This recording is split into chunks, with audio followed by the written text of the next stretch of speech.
Thanks for joining us for the Long Island Sound podcast. Each week we explore new music and dive deeper with the artists and their stories behind the music. Please subscribe and rate and review us wherever you stream this podcast. Here's your host, Steve Yusko. Get ready to dive into the time warp of electrifying music and contagious energy. Introducing the rock sensation that's turning heads and tearing up the scene. Meet Bad Mary, a powerhouse quartet like no other, led by the fierce and captivating Amanda Mack on vocals, backed by her talented husband Mike on bass, Bill on drums, and the professor of strings, David on guitar. Drawing inspiration from legends like Blondie and the Ramones to modern greats like Green Day and the Dollyrots, Bad Mary creates a sonic experience that's both nostalgic and refreshingly new. So get ready to rock, roll, and revel in the electric vibes of Bad Mary, only on the Long Island Sound podcast.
Hey, I'm really excited about tonight's episode.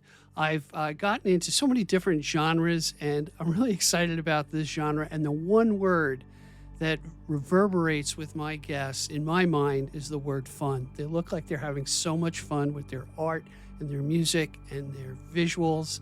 And my guest tonight is two members of the band Bad Mary. And I welcome Amanda and Mike to the Long Island Sound. Great to have you guys here. Thank you, Steve. It's great to be here. Thank you so much. Thanks, Steve. We're happy to be here. I got to ask you this. Now, you have a very unique setup. You guys are married, correct? Mm-hmm, mm-hmm. Yep. And if I read the bio correct, Dad plays the drums, and there's a professor in the band as well. You got to tell me how this all came together and how the family dynamic became Bad Mary. Well, it it all started out of Hofstra University. That's really the connecting place for all of us. I've known my dad for a pretty long time, before I went there, but that was the catalyst for it. And me, Mike, and David, the three of us first started playing together in a version of a band that's currently still at Hofstra. That David, who's the professor, he was my professor at Hofstra. Okay. He's still part of this group. It's called David and the Hendersons, and it is full of the lineup of students that year. So whoever's there that can play, they play the parties for the theater department and all that. And we were from a grouping of that after we all graduated, our year kind of stayed local. A lot of times people move home or people will like go on a tour. We were in a theater department, so people would leave and go off on a job in another state or whatnot. But this time around, we were all staying in New York. So we were having so much fun, and we're like, do you want to keep kind of playing? And we were playing covers at the time. We were really just like a covers party band playing, clubs and just fundraising events for our friends, like theater companies that were starting out and things like that. We're like, yeah. And then I'm talking a lot. Mike, I feel like, has things to add that I haven't gotten to. You're doing all right. Yeah, Mike, you be the eye candy for the show. How's that? I'm the bass player. Nobody cares what I have to say. We love you, Mike. Nice. But basically, there were some lineup changes. Our Mike was originally on rhythm guitar, and our drummer at the time was our friend Rory Levin. We're still really close with Rory Levin. She ended up getting a job in Florida, so she relocated down there. Our bass player at the time, a friend of ours, Andrew Huber, ended up getting a job going on a tour, and it was hard to keep that group kind of together with all the different, life changes. Yeah. And I was kind of like, well, I know a guy that plays drums. Let me see if he'd be interested in hanging out with us. It was my dad. Oh, that is cool. Yeah. And then Mike. And then I moved over to bass, which is, I played bass prior. Bass is probably my second instrument that I learned how to play, probably when I was about like 13 years old or something like that. So this was a band at this point. We had become a cover band called Madam X. And we were just doing covers, just, not really, no tribute style stuff, just, punky kind of punchy covers of a lot of different 80s and 90s and 70s and 60s tunes. And then I went to David one day when I was working at Hofstra University. He was there as a teacher. I was a student. I was graduated and I was working there. And my dad, actually, his last semester as an undergrad student was my first semester as an undergrad student. That, he went back to college a bit later in life. So, we all really were kind of on our separate Hofstra journeys. Yeah. Hofstra's a really, really kind of important place for this band. It's kind of where we all met and where the band really spawns from. And to be honest, Hofstra's been really good to us over the years. We've played a bunch of stuff at the school. We played their Fall Fest. We played on one of their TV shows. They've always been very, very good to us. So we always have to thank them for that. And we wouldn't exist if it wasn't for the university. But I'd exist because my dad's also in the band. I meant the band wouldn't exist. I'm just saying. I mean, the band wouldn't. The we is a collective we of the band. So we were a band called Madam X at the time, and I was working at Hofstra, and me and David would meet up for lunch every so often. And I went to David. I'm like, I got original music. If you want to start writing and recording original music. And David was in an original band in college, and I had been in original bands in high school and throughout college as well on Long Island.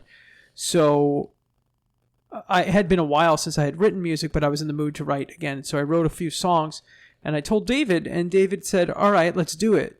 And at that point, we looked into Madam X and realized it was really just, there was a bunch of bands with that name. There was movies with that name. It was a painting. It was a club. It was all these things. So that was at the point where we decided to change our name. And in 2012, we became Bad Mary. And from there, that's when Bad Mary started. So the thing you always say also is, once you brought up the originals to David, that he was like, once we open that door, Right. We're not, Yeah. you know, that You can't close we it. going can't back. we can't close it. There's no going So back. It's definitely a point of no return. I remember the day that very, I very think well. solidified like the family dynamic even more though, is because Yeah. it was like, okay, no, we're all in it. Like we all want to do this. Yeah. You know, so it went from like fun hanging out, playing music with my dad, with the guy I'm like dating, with my professor who I say and it turned into this like, no, we're all really into this project now. Let's see what happens, what gets created from this. So that long story led into that moment of just like, are we all in? And the answer was yes. And it's been a wild ride from there. It has been quite the ride. And Bad Mary's been Bad Mary since 2012. It's been the same 4 people the entire time. And in that 10-ish, 11-ish year span, we've put out, I believe, something like 9 records. So it's been a lot. It's been great. We really enjoy it. I tell you, it's been crazy. Listening, Mike and Amanda, to your story, it's almost like a script for a reality TV show. It's close. It's just, it's so cool. And I got to ask you this, Mike. So you're part of the rhythm section now as a bass player with your father-in-law. Yeah. So you guys must get along, but now there's that other connection between the two of you carrying the rhythm of the band and moving forward. So I think that's pretty neat, you know? Yeah, Bill is so incredibly talented as a drummer, as a musician in general. I mean, I often, Bill's in a handful of bands, like he does some other things too, and he's very, very good. And I always say Can't stop, won't stop. Yeah, I mean, listen, if I was Bill's age and enjoying my retirement, I would play music nonstop, and I really appreciate that. I really love that Bill does that and that he continues to play so much. But Bill's, usually the most talented musician in any band he's in. He is incredibly gifted. The man plays a bunch of instruments. He's incredibly good. He could sing. He does all this stuff. Yeah, he's got some vocals on our He recordings. does. He does. Too. And he is when it comes to drums, being his first and main instrument, he is the most creative drummer I've ever worked with. And as a bass player, kind of trying to keep the rhythm down, it really is something to kind of behold. I've not really worked with any drummers that could get that creative doing our music, especially, but let alone anything else. So it really helps that we communicate well. I keep stuff very simple for a bass player. I'm not trying to do anything that the song doesn't call for. I'm not trying to impress anyone with chops or do anything crazy. I'm just trying to hold it down. Yeah, you play it to the song. That's the way to do it. I play to the song. That's what we need. I'm my style of playing as a bass player is almost like I'm playing rhythm guitar, and bass at the same time. I use a very kind of throaty, trebly, growly bass sound, and I really like to kind of like to push that. And I think the way Bill plays, he can be super creative if I do that. And David can, really mix, hop between rhythm and lead very easily if I could do that. And it also helps because I do a lot of singing. So I think the dynamic of the band is everyone is doing their job or what they should be doing, or not what they should be doing. Everyone is bringing their best mentality to every song that we do because everyone is doing exactly like you said. Everyone in the band is playing to what the song needs. Nice. So we focus more on, writing good songs and including vocal harmony and including all this stuff that, when you say something, when you use a phrase like punk rock, whatever that means to whoever, everyone's got an opinion on what that means. Sure. It's probably one of the most opinionated forms of rock and roll, other than certain types of heavy metal. Punk tends to be hyper opinionated for people who apparently don't really care. What is, what isn't. Yeah, what is and what isn't. But for us, it's one of those things where it's just like, I want harmonies on every song. I want vocal harmonies. We have the ability to do it. Let's do it. So, we want melodic. It's interesting that you say that, Mike, because it's like even if you look at a heavy metal band, they'll switch into ballads. They'll be the yin and the yang of a heavy metal band. But I find it interesting the harmony aspect of, quote, a punk band. And I don't like to categorize anybody, because as far as I'm concerned, there's no guardrails where you can go with things. Yeah. I got to switch it up a bit because Sure. I'm going to give you my impressions because I do a little bit of homework, not lots, a little bit, like the way I got through school. And I just want to tell you first impressions. When you guys said you were in the theater group in Hofstra, that was absolutely evident in the visuals I saw in the videos that I watched. Really great. I got to ask that one, It's All Trash. Where the hell did you film that? Because that looked like a pretty cool set or location. You may not want to give it up. I don't want to. No. Well, we will be 100% honest about where that was filmed. Go for it, Amanda. That was in the Kings Park. Psych Center. Yeah. Nice. Yeah. So luckily we know someone who is very versed in that space, who kind of led us through the pathways and whatnot. So we knew where we were going. We didn't get super lost. I stepped in a lot of puddles, all of that, like water and everything. And like I was wearing rain boots that were like found. I don't know how David found those pink rain boots that matched the skirt. Like he just was like, look what I found. All that, and like everything kind of just fell together. And we got in there like a day after it had just rained. So all of like the drips and everything in all the little cracks there are all practical. And there was one shot, and I still feel really, really bad about it, but David was like, no, we need this shot, where I kick a puddle. He's laying down on the ground with the camera like over his head, and he's got a hoodie like wrapped around his face with like but he got fully like blasted in the face with whatever water was just like stored in that pool. So we very much sanitized after that. Like burned everything. No, but I tell you, in today's world, what's interesting, because it's kind of homespun video production, but I find it when you have David's a member of the band, right? He's the lead guitarist. He's a guitar player. Yeah, he's a guitar player, so he's invested where you're not taking somebody else's direction like a third party. So that's what I really kind of like that I've learned about it. We like to do everything DIY. We've done everything ourselves for the most part.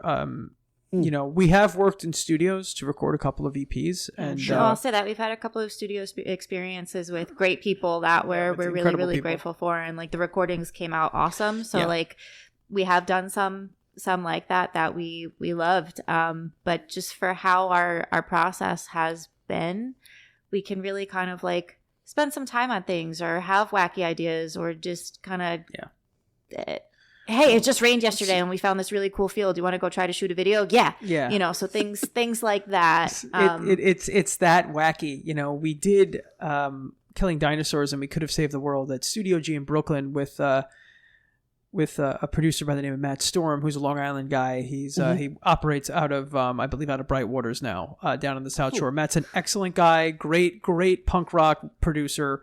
I believe his company is called Panic Room Studios, so I just want to give him the shout out there. He's a stone's way from my house. I live in Babylon on the South Shore. Yeah, so he's right over there. But Matt's a terrific dude, and he did really great work on those records. And then we recorded the EP Glitter Bomb at the Kreischer Mansion on Staten Island, which is a haunted mansion, apparently. Yeah, look it I think up. there was some sort of mafia thing that happened there. Definitely. And then after Staten Island, that's a surprise. Look up the Kreischer Mansion. It's like one of the two most like haunted. Yeah, it's a haunted. Supposedly, it's a haunted I believe space. in that stuff. Everyone was making fun of me, but I was like, no, there's definitely ghosts, and they're like, ooh. Like But when it came around to doing The Return of Space Girl, which is what we put out in 2019, we wanted to do it all in-house because as great as it is to work in studios, as great as it is to work with awesome producers, it is costly. And we wanted to give ourselves the breathing room to not feel like we have to record 12 songs in a day. Yeah. So we also, did... Yeah. The Return of Space Girl is like a 33-minute punk rock space opera concept album. So when you're working with something that's kind of that out there, like there is a song on there that there are like 8 different versions of what that song was before it became the final. So we wanted that time to have bandwidth to really like, okay, we're going to do this kind of project maybe once. Let's really sink into that, and that kind of started the gears of, the DIY is really fun for us. It's really, it clicked. So to bring it back to your question, yes. I did have a question. We video you for need It's to. All Trash was filmed at the Kings Park Psych Center. I wasn't allowed to go. I was told to stay home and not bother anyone, which is usually the best way to have me on a video set, is to not be there. You were in shadow, and I saw that. So what we did with that is David's idea was like, Amanda was running around the psych center and he showed the video to us and he goes, it's missing something. He goes, so I think I want to do green screen for, Bill, David, and myself, and then he could use the green screen footage to kind of turn us black and white and make us look like shadows on the wall, which was genius because David's an incredible designer. He was on sabbatical when we were recording The Return to Space Girl and putting it out there, and his sabbatical project was to learn animation and make a movie for the record. So that was his sabbatical project.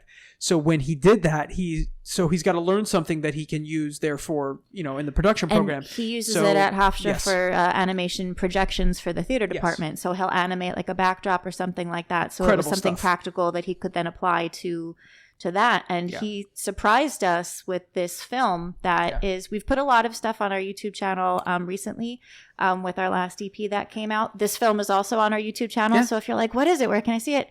Just it's there. YouTube, Bad Mary Band. It's there, the whole film.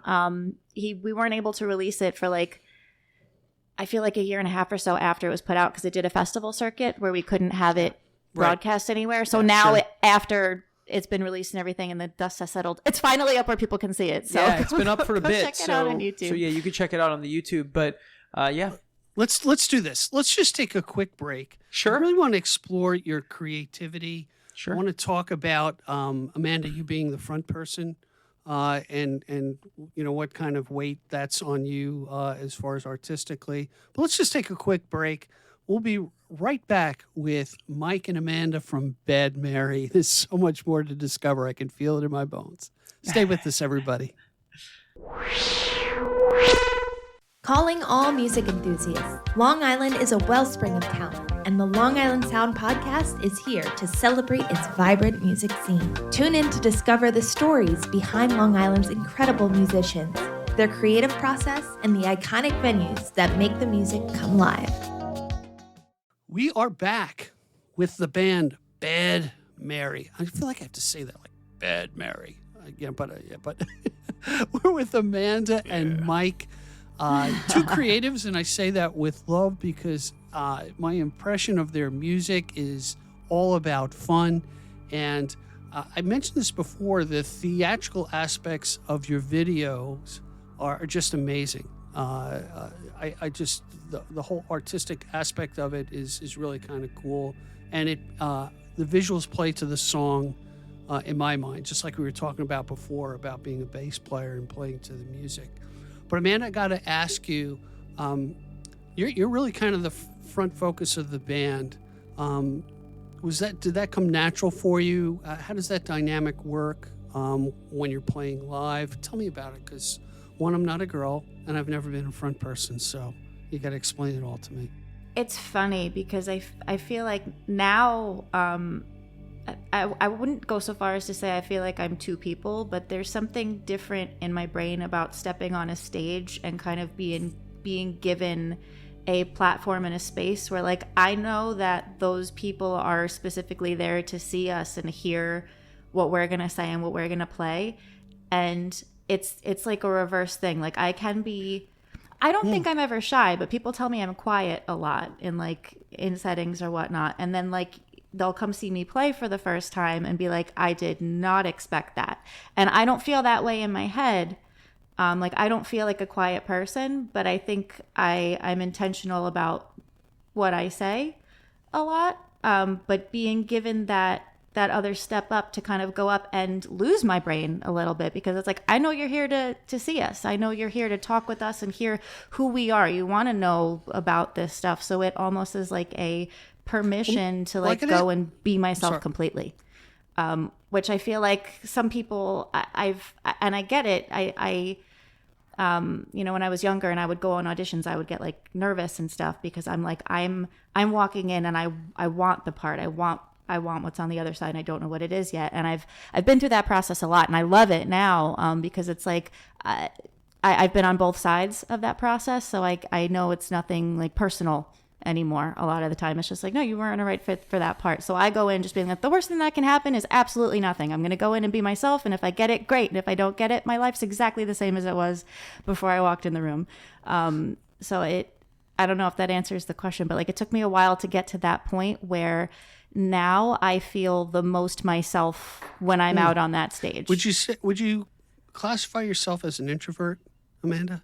I've seen the term ambivert, Ambivert. or like an introverted extrovert, if that makes sense.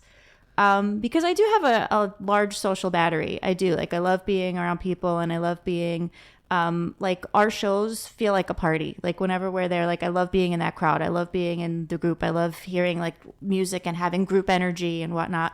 But I also do love my kind of time by myself to like reflect and really like soak in those moments. So it's a balance, and I don't think I could do one without the time to have the other. Well, let me ask you this, because listening to your music, fun, like I said, very energetic. There must be a point of exhaustion. I mean, because it's really high energy, each song, unless you ebb and tide through other things through your set. How do you handle that? And that's both for you, Mike and Amanda.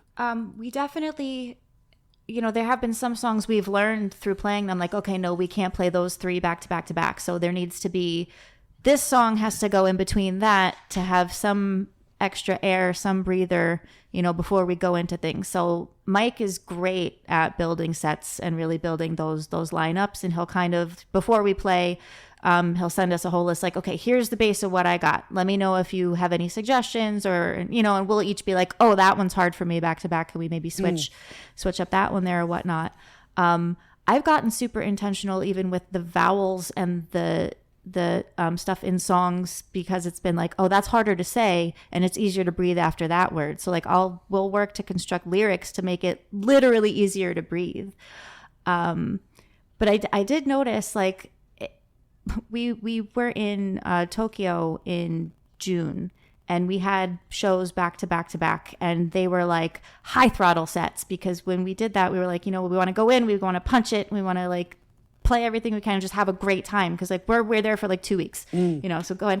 I didn't sleep for like the first 4 days because I was just on such adrenaline the whole entire time. And then when that crash finally came, that was like, rest. And then the balance really kicked in. So like that for me, sometimes the go is just like, yes, this is great. But it can be hard to come down from it. Before we go off on a tangent, I really want to talk about Vibicide, the song that our audience heard coming in. Just give me and I never ask people what it's about, because I always like to leave anything to a person's experience of that song. Tell me how that came about, who got hit with the muse and who developed it. So the thing with Vibicide is that, we do like to leave stuff open to interpretation, right. Because just because I wrote the lyrics or the song doesn't mean, Amanda doesn't get something else out of it based on when she sings it. So, well, that's what I like about your lyrics. That's what I like about the band's lyrics in general, is that every time they can be left up to interpretation, and based on how we're feeling that day, the meaning might change a little bit. Yeah, right. But Vibicide, to answer the question, Vibicide is a song written about. It's sarcastic in a way, of the kind of feeling of killing your own vibe. Right. It's like not allowing yourself to be happy because we're all broken human beings, and we do not the way my mentality when I was writing the lyrics for Vibicide was, I don't even need people to wreck my day. I'll wreck my own day. Thank you very much. Right. And that's pretty much the vibe of it, is that it's kind of like... That's the opening line. Don't give me bad vibes. I'll kill my own. Thanks. Yeah. I'll suck the own joy out of my life. Thank you very much. Exactly. Thank you very much. It's, you know what? It's my responsibility to make sure I'm miserable. So it's, it's kind of that. It's kind of like,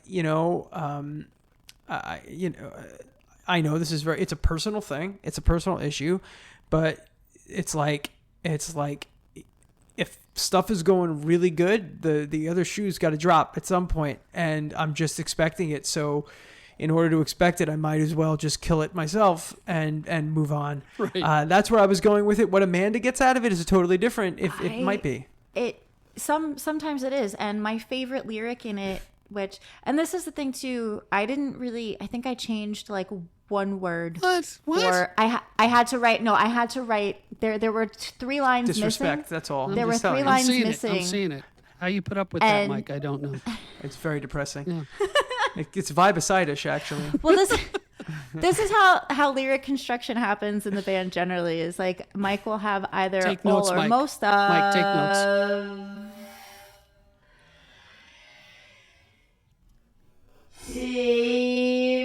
It was easier to breathe, or like, I would never say that, can we change that line? Or sometimes if there are lines missing, they'll hand it to me and be like, I don't know what to put there, so you got to fill in the blanks. So I'll get like the spot. So there were a couple lines that I filled in and I forget but the rhythm, it was like that was the hardest part, was syncopating what he had left musically with like, okay, what do you want to say and what fits in? Because if you've listened to our stuff, there are a lot of songs we have that like to fit a lot of words in a little amount of space. You're welcome. Thank you. There are some times where I'm like, Amanda. what are you trying to do to me? But I make it's like a physical challenge, and I secretly love it every time. Oh, really? That's but the my first I've favorite heard line, of it. my favorite line in the song that you were like, I don't know, I might scrap that lyric, was, I'll just think, looking back, let's come on, thanks.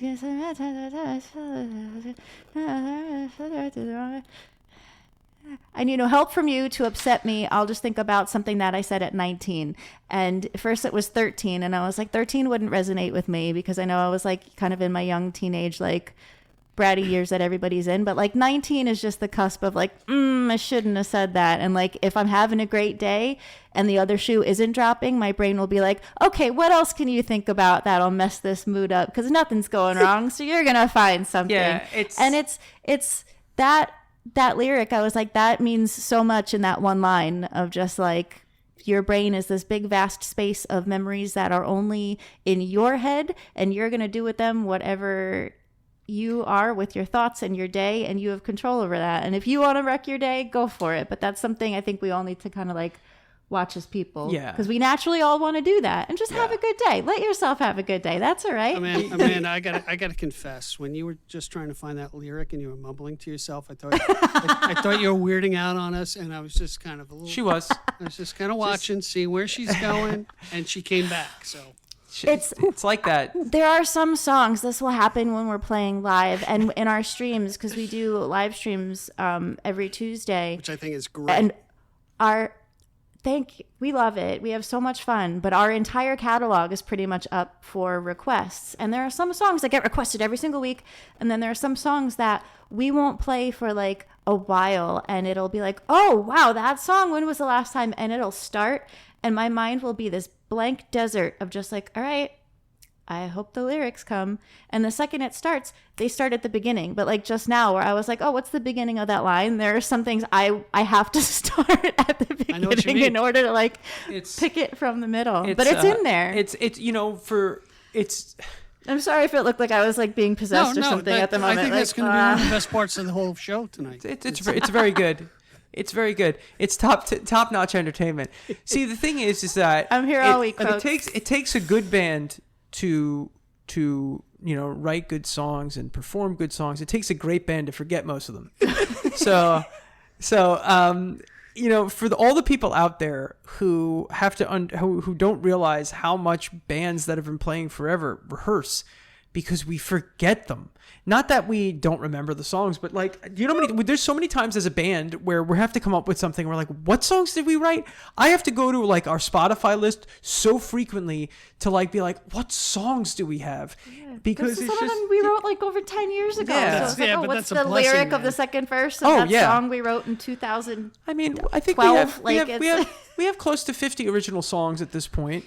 I'm proud of most of them. and it's one. There are some we don't speak. You always have that one child of a song that you're like, this not good. I mean, listen, sometimes that's the beauty of being in this kind of environment.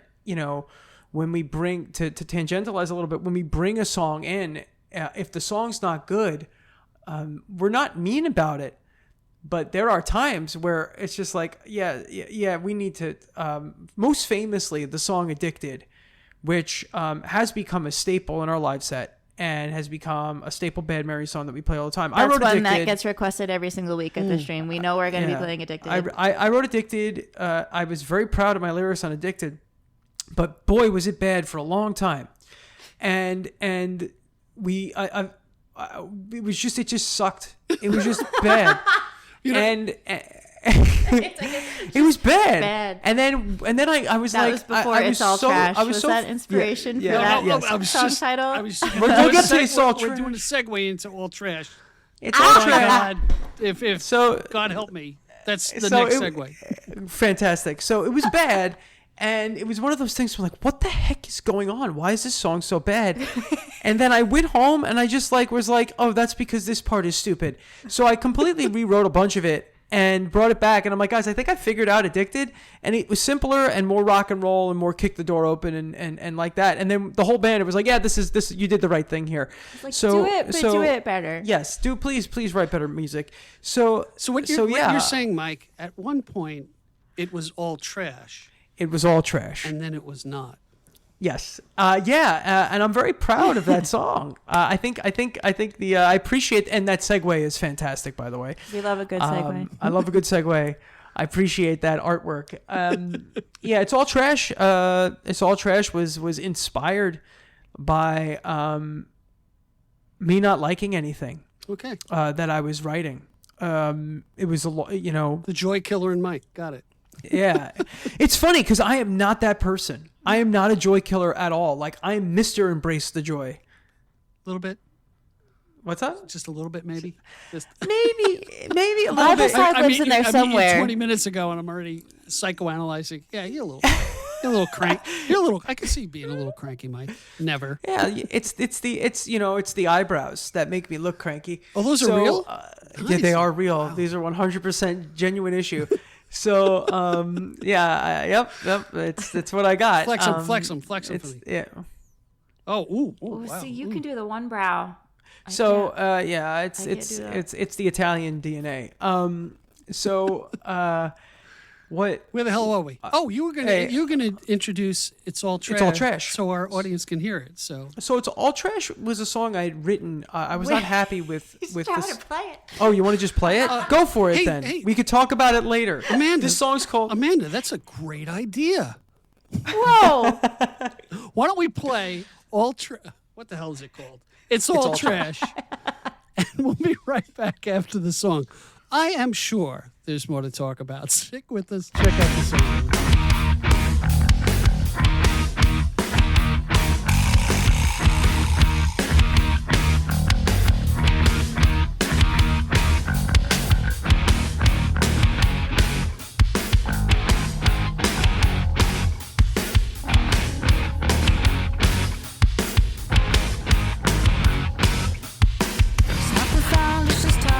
Trash, garbage opinions and it's getting old fast. Don't got time for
So we're talking in between the song while everyone's listening to that great song. And I really want to get into, guys, this animated feature that you did, The Return of Space Girl. Tell me about that. And by the way, for those who are listening, look down in the somewhere down here in the description. You're going to see all the links for Bad Mary's Twitch or their social media. I would like to get into social media. I think since you guys do both an audio aspect of your art and a visual aspect of your art, man, you're so ripe for great social media and doing stuff out there. So you got to give me tips and tricks on that. But tell me about The Return of Space Girl, how that came to be, and we touched on it a little bit, but kind of round it out for me so everyone can check it out. So, I had written Space Girl. Well, are you asking specifically about the animation? I really wanted to hear from you. Well, everything. Mike, it's all part of one. If you want to right? keep talking, Mike. Oh, no, go Mike. It. If you want to hog the mic, you go Mike. for it, Amanda. Well, I'm good. I'm good. She can talk. Well, Mike did write Space Girl. The song came out on our first full-length album, Better Days, which was like our first foray into recording, writing, anything. So that is the most DIY of DIY before we even like fully knew what we were doing. So Space Girl originally was on that album as a separate song that Mike had kind of started writing before even Bad Mary. Like that was kind of an earworm for him that had always been ticking, that he was like, I got this song about a space robot. And we were like, okay. It was trash changed, before but, it became good. Well, that's she's Space Girl now. It was definitely bad. I like that. But she was a character and a song with us for a very long time, and then kind of became this idea to do an overarching story that has now another full-length album that we did and recorded. That was our next really big DIY project was that. So like Mike had mentioned earlier, David went on sabbatical to learn a new skill. That's what the professors do every so often. You are up for sabbatical where you can learn a new skill that you can use for the department and whatnot. So animation was what he was doing. And I remember this day, and it is also still crazy to me. Like it was one of those moments of like, oh my God. We got to the studio that we practice in, that we do all our streaming in, that we recorded and everything is in David's house. It's built into the basement at David's house. So we get there on Tuesday, like we do every week. We let ourselves into the house. We pet the dogs. We go downstairs and we see David where he's either like plugging in the mixing stuff or whatever. And we're like, hey, David, what's going on? He's like, oh, I just want to show you something I've been working on. And he messaged the group chat that day that we have running, like, I want to show you something later. We're like, okay, cool, great. So whenever he has a video for us or something like that, we all kind of sit around his computer and like we'll watch it together before it, is released or anything, so that we see it first. And he hits play, and the opening track of The Return of Space Girl starts with animation, and we're like, oh my God, this is so cool. And it's the whole The Return of Space Girl / Goodbye is the opening track. So that song ends. Okay. And then the video keeps going. And I looked at him and I was like, David, what are you doing? And he's like, I'm doing the whole thing. Yeah. I'm doing the whole thing. It was really so cool. It just kept playing. And we didn't know at first, like we knew he was going to do something with it, but like we didn't know at first that was his side plan of like, I'm going to learn how to do this. And here's what I'm going to use to learn how to do this. So it like took this creative thing that we made as a group and gave it this whole, and the animation story is very slightly different than the album. So it's almost like a Who's Tommy situation where like the musical is different from the album's different from the movie, but they're all kind of the same. Yeah. Yeah. And even the record isn't like, it's about the record kind of like there's somewhat of a through line, but it's mostly a lot of songs around like the same kind of idea. And but he would have to take poetic license with it. We had written in the animation, right? Yeah. Absolutely. Definitely. Like there's one song that is removed from the film, but I think he used it for the credits. So Space Girl's not in the movie. The song Space Girl's not in the movie. It's used for the credits. And the movie, the story of the album kind of follows the story of the song that is Space Girl And, you know, the thing with it was that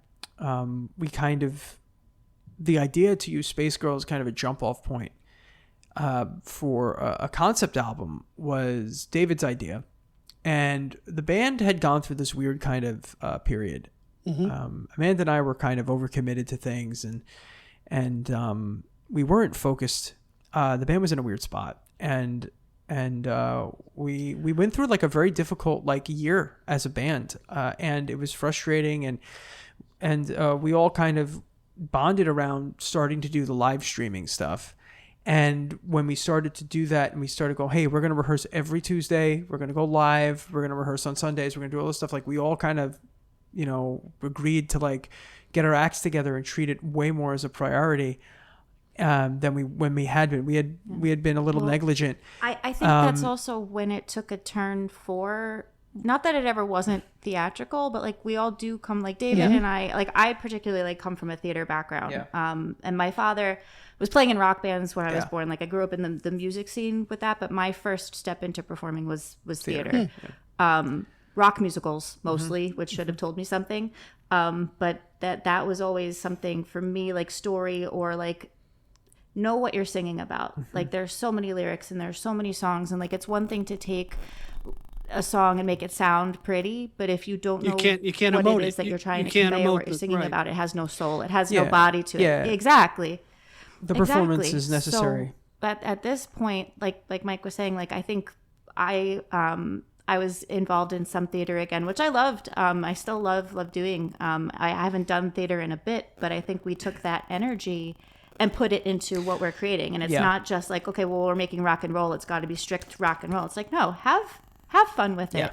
Make it about something you want to sing about. Make it about, let's sing this song about aliens from space. Let's sing this song about a robot that like came at. We want to do that? Go for it. Because why not? Well, when we got together and after we had kind of touched base and regrouped and realized, you know, this was something we were going to run with, David had suggested that we do a concept record. And it was his idea to say, I think we should do it around the concept of Space Girl, and let's record it all here, and let's take our time and write really, really good songs. And, you know, it's funny because I like to say it's the thing I'm the most proud of, but I am very proud of Trash and Glamour as well.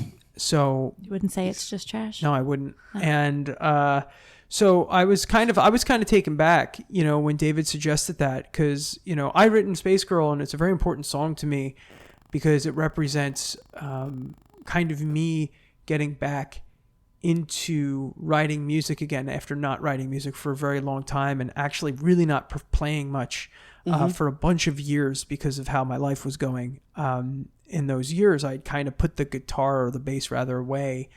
And I was like, I think I'm good. I don't think I'm going to play anymore. And then the whole David and the Hendersons thing happened, and Madam X happened, and I'd written these songs, and it kind of fell into place. And it's a very special song to me because it represents me kind of coming back to it. It's a song about, you know, obviously it's about a robot with some space, but it's about misconnection. It's about being misunderstood.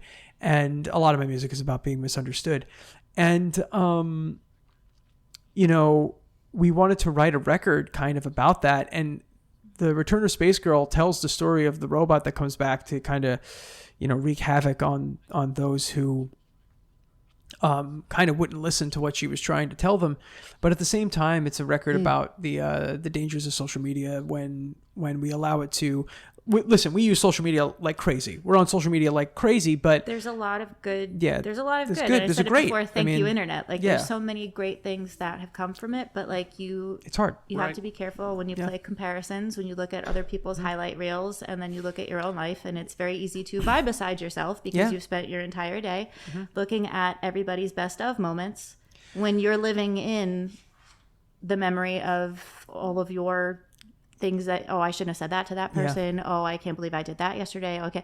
That's not what's posted on your Instagram. So no one is thinking about that really except for you, because that's all in your head. Yeah. You know, so that's the balance. We talked about social media, making these connections through the internet and finding opportunities that would never have happened without that type of connection. But the flip side, the other coin of that is, you know, it is a place for envy. Everyone is on their vacation. If I see another person my age take a picture of food, which is probably delicious at the time, but looks horrible to me when I'm watching, I'm going to throw up. But yeah, that's the flip side of it, and becoming aware of that, and also believing in yourself. As far as your own gifts and counting your blessings. I mean, my daughter tells me about that. Dad, count your blessings and wake. And people ask me at work, how's your day going? How's it going? Good. I woke up today. and that was a great way to start the day. But I also, as you were talking about the animation, it reminded me. I went to this is going to be a weird connection, but I was at a Brad Paisley concert, and he was a big Apple guy at the time. This is years ago. And he started to fuss with animation. Yeah. And he did cartoons behind his songs playing. And they were kind of campy, but kind of cool. It kind of, he kind of let the screen down and let people see who he was and what he was thinking. And I thought that was very unique in doing that. And in saying that, do you see yourselves, or have you taken the animation and put that as part of a live show in what you do? Oh, okay. Tell me about that. Yes. Oh, yeah. Yes, we do. Yeah. So first of all, that David did all that. David's a for lack of a better term, he's an artistic beast. I mean, all of our I didn't think that's what you were all of our logos, all of our shirts, all of our videos, everything. Like David is the from a visual art standpoint, the artistic drive of everything that we do. He has done so much incredible stuff. I mean, all of our T-shirts are David. Nice. So if you like that shirt with the raccoon on it, that's David did that. If you like the shirt with the Bad Mary, the Bad Mary head on it, David did that. So he's incredible and so incredibly gifted and learns stuff incredibly quickly. So he did all the video, the animation for the Return to Space Girl movie. And when we play the album live, which is something we do. Kind of like, hey guys, just letting you know, every so often, maybe once a year, maybe once every other year, we're like, this is going to be a Return to Space Girl show. So we are just playing these songs. And every time we do that, we have the movie playing behind us in the background. Yeah, so it's like projected. There's our home base, our home. That's right. Our home base away from our home, which we have to shout out always, is Mr. Beery's. Stephen Beery and I were in Boy Scouts together. In Troop 159, he's a good friend. Oh my God! And he was my big buddy because he was always big, love Steve. And I was a tiny little guy. And he was my skipper to skipper to my Gilligan, if you can get that reference. That's yes, absolutely. I've been. So we've just. Because I never get to mention this anywhere because it's never come up, but we've played a handful of Halloween shows, and one of the costume ideas I always throw out is we go as Bad Mary Ann, because I could just be Mary Ann. We have a professor. Mike would have to be, So that's been something it hasn't passed through as a definite thing, but every year on Halloween I'm like, we doing Bad Mary Ann this year? Or Hey, we have a Halloween show. We have a Halloween show at Mr. Beery's on October 20th. Maybe that's when Bad Mary Ann comes out. We love playing there, and they anytime we have an idea like, hey, do you think we'd be able to do this or whatnot, like the sound, Mike Longo, who does sound a lot for us there, and he is incredible. Nice. And they're like, let's try to figure it out. So like whenever we have new music, we try to play it there first. That crowd has become it's home. Like it really, really has. So on Long Island, like we always shout them out that they're amazing. But the Space Girl shows, if they're happening local, will happen there. And they're so much fun. Yes. They are so much fun. Because that was the show when we released the album, when the movie, everything, we were like, all right, you got a week till the album release show. Wow. And people came already knowing the lyrics. So like with the animation behind us and the people that are like, we're here for this, like it's bananas. I have to give credit to Mr. Beery's as a club. We try to shout them out as much as possible. Steve runs an incredible place there. We love it. It's a great place to see live music. And it's one of the few places on Long Island that supports and appreciates and promotes original music on the regular basis. Majority of nights, it's original music. And I have to thank Mr. Beery's. We love that place. It's home for us. we're so happy to be Nice. considered one of their bands. It's a place that I hope to play for the rest of my days. I love that place. And, during the pandemic, we tried our hardest to make sure that we could, play some shows there, and they did some outdoor shows. And They now did that we drive-ins came back, where they had the bands inside and no cool. one was allowed Yeah. inside, and they projected it on screens outside, and Beautiful. people could tune in on their cars. So Yeah. they had the radio So- stations in their cars tuned into the feed from the club, but you couldn't go inside. So it was the community really came out for that Yeah. place also, and it's just very clearly known how much the Long Island music community Nice. loves Mr. Beery. Well, let's do this. Let's talk about the last song. Are you with the? Is Are You with the Band or Are You with the Band? Are you with the Are You band? with the Band? I got that right. Why don't we just jump right into the song? Let our audience hear about it, and then we'll talk about it when we on the back end. Sound good? Sounds good. Sounds great. Amanda, you agree? Agreed. Agreed. Check it out, everyone.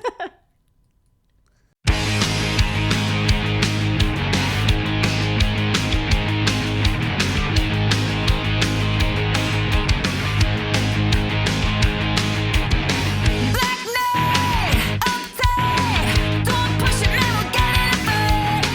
Hot shoes, no bruise, stand back 'cause you're ready to lose. Don't wanna hear it coming out of your face. You gotta catch me, gonna own this place. Oh no, no, are you with the band?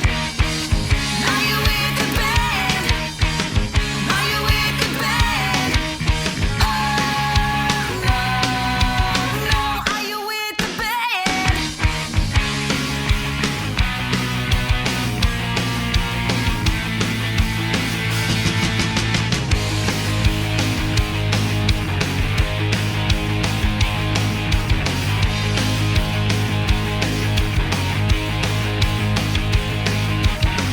Alright, so bright, gonna roll it, gonna own the night.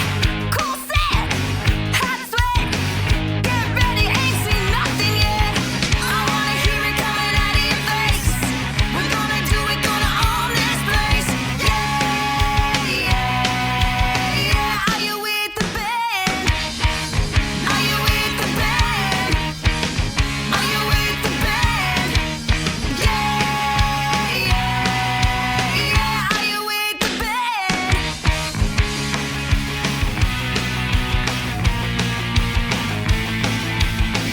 Are you with the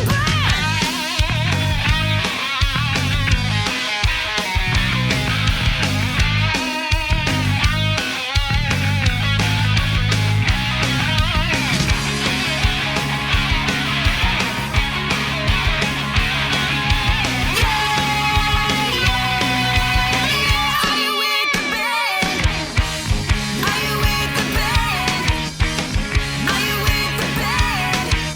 Yeah, yeah, yeah. Are you with the band?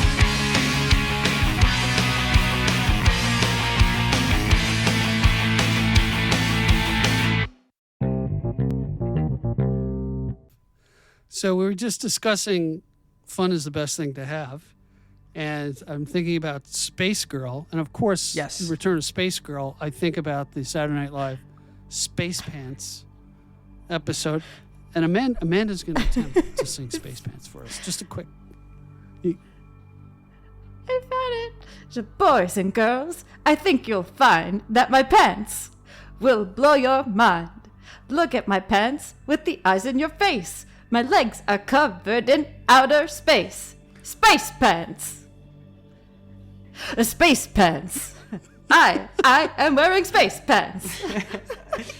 That's My pants are space pants. that's right. and then Gwen Stefani comes out. Well, thank you for gracing us with that rendition of Space Pants. I really appreciate it. Very I'm good, just Amanda. happy that I've now found the link where I can That's buy one my of the own benefits, space you know. pants. And we'll put the link for Space Pants in the description next to all the social media, right down here, that Yes. you'll find for Bad Mary. Hey, with that, tell us what you guys have coming up. I know you're coming to my side of the island not that you're in a different side of the island, because there's the North Shore and the South Shore, but you're going to be in Amityville. Tell us about that. Tell us what you got coming up and where people can find you. So excited. Our first home show after coming back from Tokyo is September 3rd at Amityville Music Hall. We are psyched. We've been excited for this show for a bit, and now we are at, it's like a month away. Yeah. We are playing with Playing Dead, who's another Long Island band. Great guys. That we actually were in a music video of theirs not too long ago. What's the that band? was actually What's the band? really funny. Playing and Dead. fun. Okay.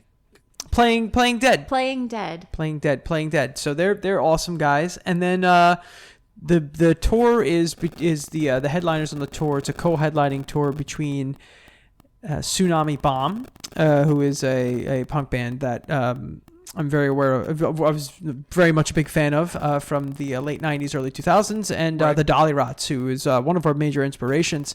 It's the second time we've been able to play with the Dollyrots. They are awesome people. Kelly actually debuted It's All Trash on her show. Kelly, the singer and bass player of the Dollyrots, Thank you, Kelly. debuted it on her show on Sirius XM, and actually chose it as one of her picks for nice. Little Steven's coolest songs in the world. So we owe a lot to them, to the Dollyrots. They're not local to here, so it's a cool show. Amityville Music Hall, another one of our favorite local places to play, where you can find a lot of original music as well. So it's two local hometown bands, Bad Mary, that's us, and Playing Dead, our friends, which we were psyched about. So we were like, oh, cool, friends on the bill. And then it's like the co-headliners are like, oh my God, it's Tsunami Bomb and the Dollyrots. So it's just... it's going to be cool. It's going to be a party, man.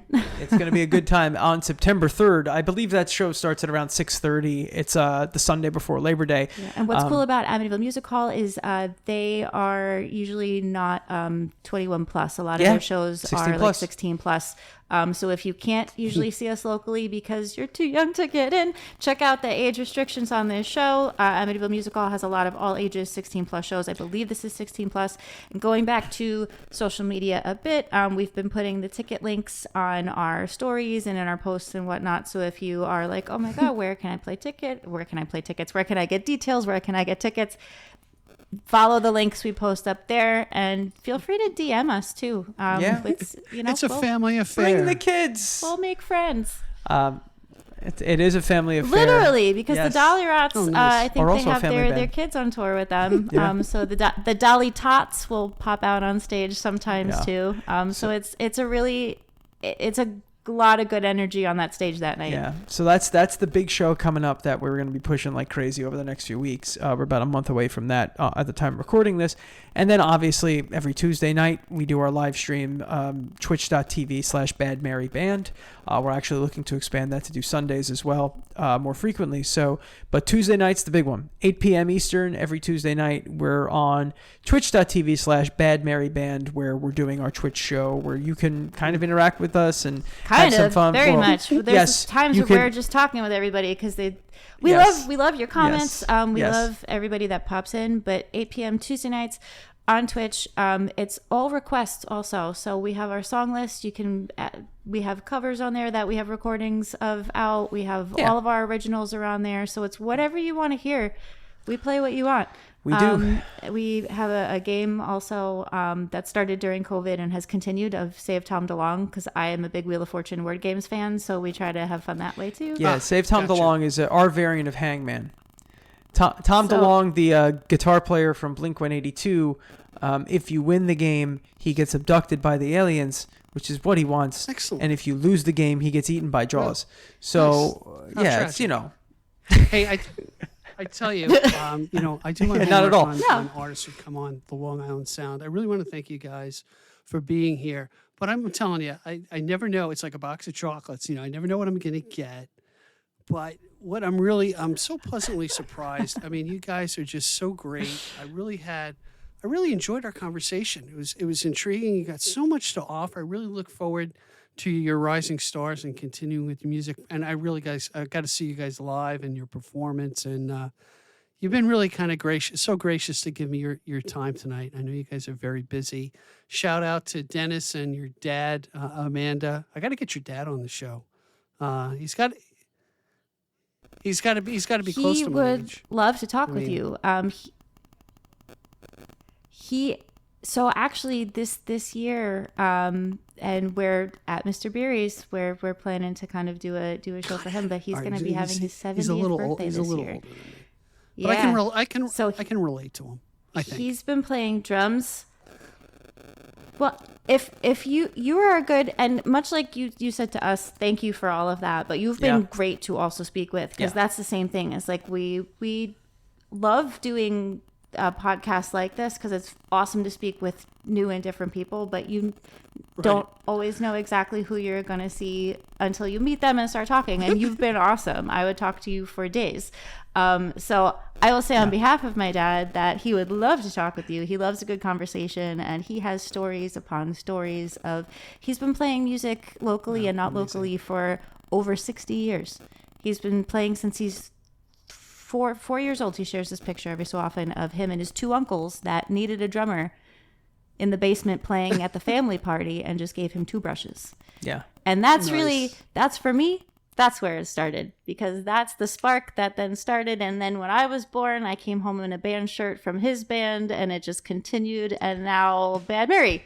All right, guys. Thanks again for joining me, and we'll see you out playing live. Bad Mary. Check it out, everybody. Be well. Thanks, Steve. Thank you for joining us today. I appreciate the time you spent with us. Please subscribe and comment, and visit us at gigdestiny.com. Till next time, be generous with your joy, keep your spirits high, and let the music take you on a journey. Be well. Peace.